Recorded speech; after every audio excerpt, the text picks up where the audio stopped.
malala isany tonga ny fotoana izay iarahantsika amin'ny dinidika ny soratra masina amin'izao fotoana izao miarabanao manokana ary dia ifantoka mandrakariva momba ny fiavian'i Jesosy Kristy sy ny fiafaran'izao tontolo izao isika izay vaovao mahafaly ka tsy tokony ampitanondrika antsika fa ampisy fanantenana ao am-pontsika ko ankehitriny dia manasanao hiara-mivavaka amiko. Andriamanitra tomponay eo, ianao dia tompony zavatra rehetra.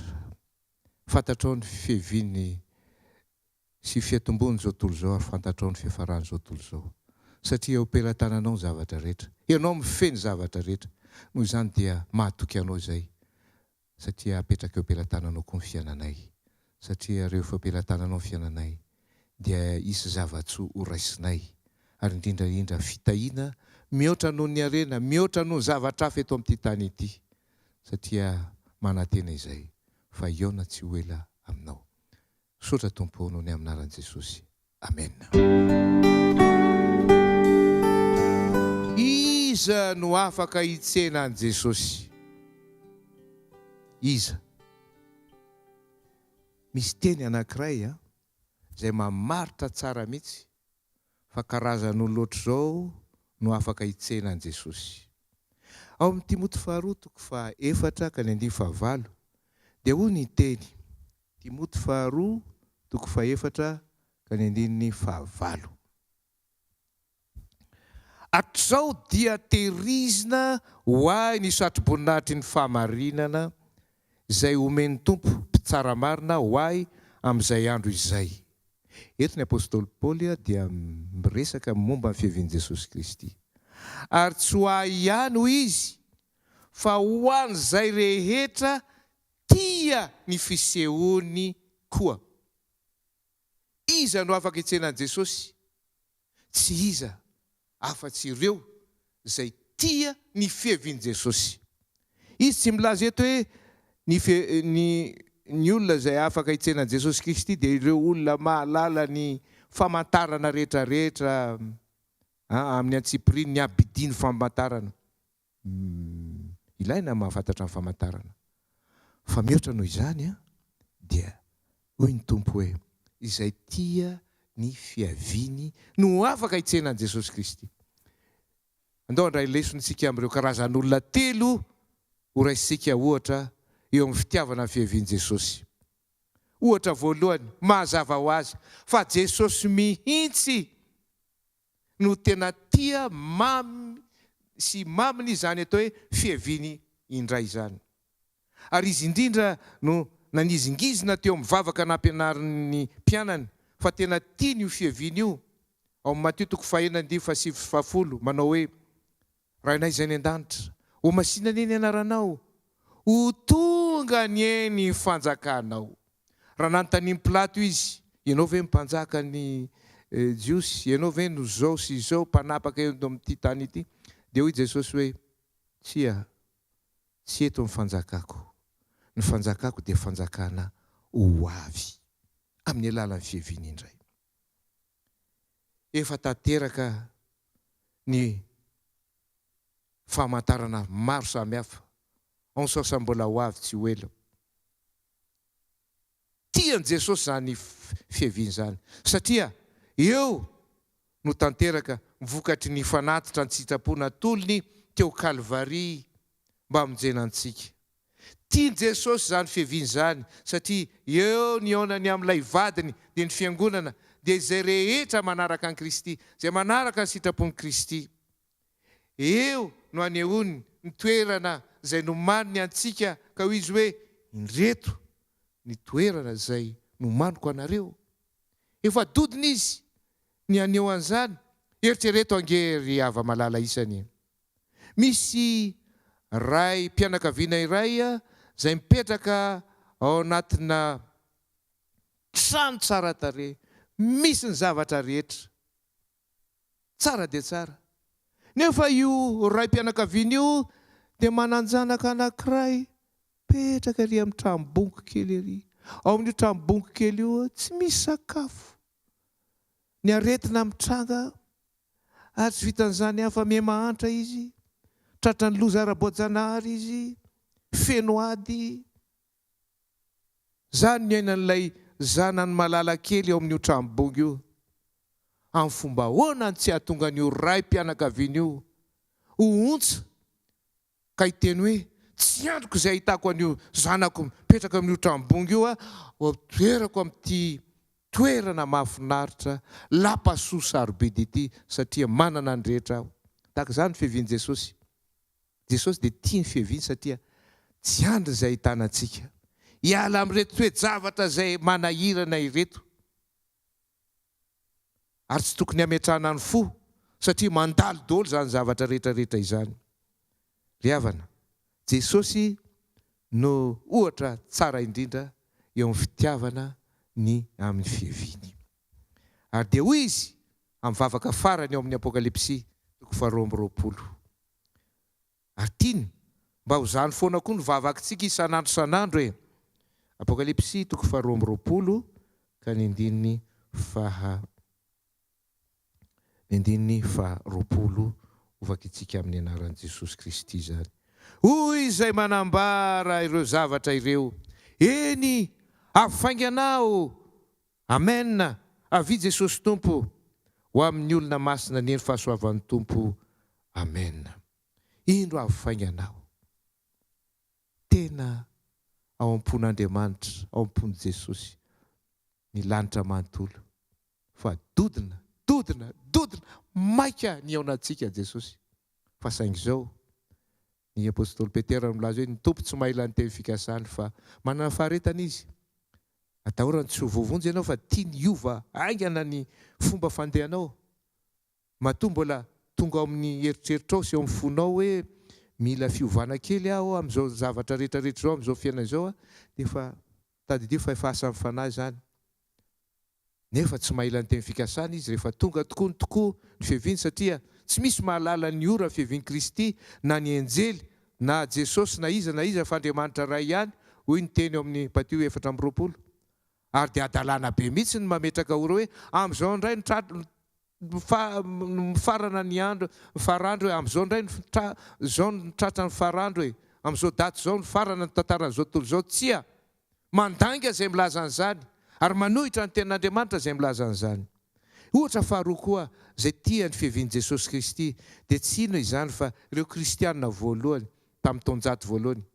Ka hatramin'ny fiaraban'izy ireo aza dia tsy misy hoe manao ahoana nareo salamy akory aby samy tsara e.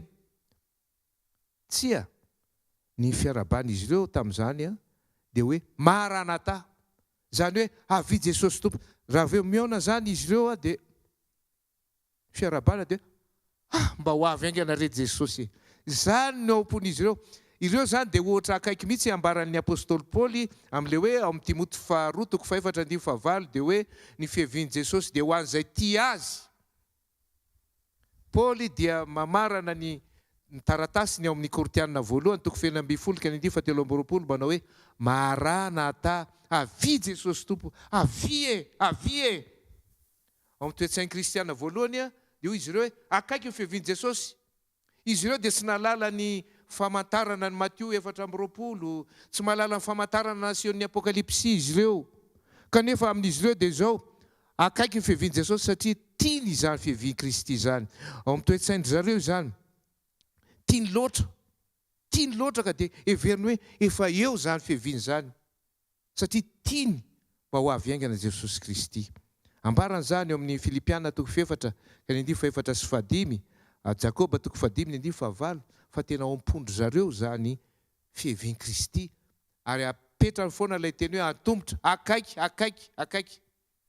Ny zavatra tianao dia heverinao akaiky mandrakariva. Raha ohatra andray vola ianao amin'ny karamanao ka ilaza ianao hoe za zany karama zany alao amin'ny 2 volana lasa, 2 volana ho avy vao tiako raisiny. Raha tianao karamanao io dia tianao ho raisina amin'ity volana ity.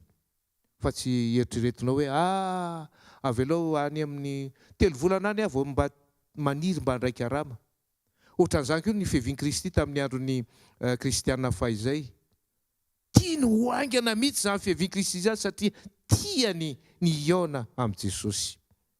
Koa dia mipetraka fanontaniana, manaona ny hafanamponao Raha vao tenenina fotsiny zany hoe ho avy Jesosy, tianao ve tahaka ny tamin'ny andron'ny kristianina voalohany zany fiavian'i Kristy zany?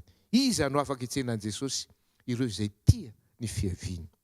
Misy karazany olona fahatelo farany izay tia ny fiavian'i Kristy ambaran'ny soratra masina, dia tsy iza fa ny apôstôly Jaona. Izy no mpanoratra ny bokin'ny Apokalipsy izay nahita ny antsipiriny momba ny fiainan'i Jesosy. Na dia ny apôstôly Paoly aza, lazaiko aminareo marina, na dia ny apôstôly Petera aza dia tsy nahita ny antsipirian'ny fiavian'i Jesosy no izay hitany Jaona apôstôly tao amin'ny bokin'ny Apokalipsy iray manontolo. Apokalipsy toko 7:20, Apokalipsy toko 20, toko 1:20, toko 2:20. Izy irery ihany no nahita ny hatsarany tsy manam-paharoa ny tempoly any an-danitra. Hitany Jaona Jerosalema vaovao. Hitany Jaona mpanoratra ny Apokalipsy ireo fianakaviana mifampiona, mifankahita rehefa avy Jesosy, rehefa miala avy amin'ny fitsanganana maty ka hoentin'Andriamanitra miakatra amin'izay velona ireo voavonjy. Hitany Jaona fa tsisy intsony fahoriana ny ahy satria resy ny vokatry ny fahotana. Eny nisy hira zay ho an'izay namorona ny tia ity dia mamelà ny heloko raha ohatra ka tsy hoe manaratsy an'ilay hira fa naheno an'ilay hira hoe reo voavonjy mikopa mosara.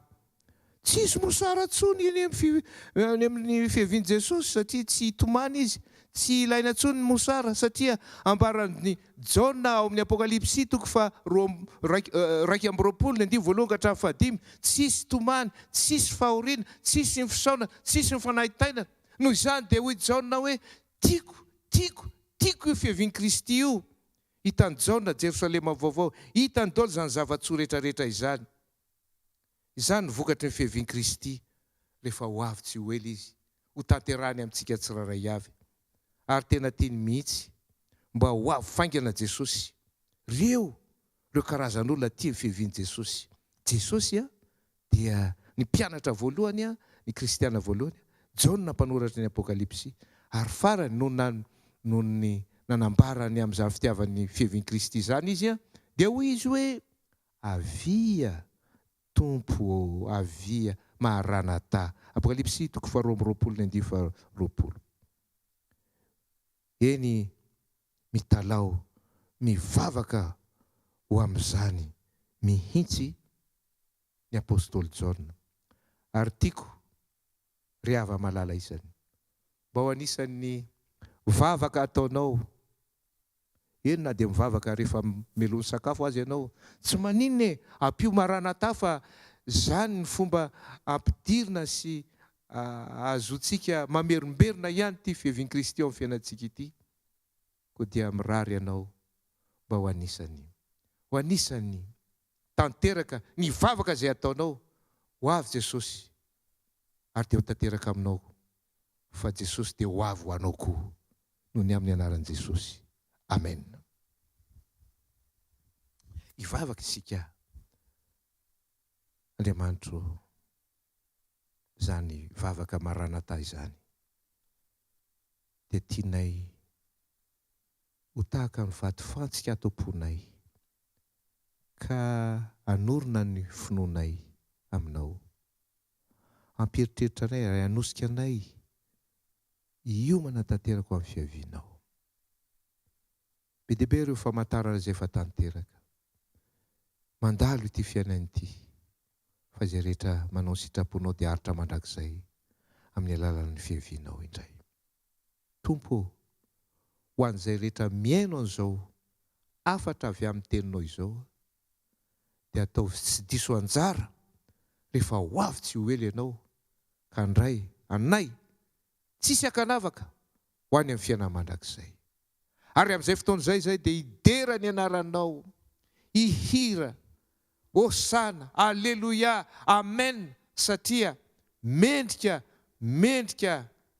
anao Jesosy eo, satria noho ny fahasoavanao ny famendrenao no azonay an'izany famonjena izany. Tsy misy famendrena avy aminay, koa dia tario izay ankatoho sy hitojo mandrakariva eo amin'ny fanarananao satria ianao ny lalana fiainana ary fahamarinana amin'ny anaran'i Jesosy. Amen. Hitahinao ny tompo ny amin'ny anaran'i Jesosy. Amen.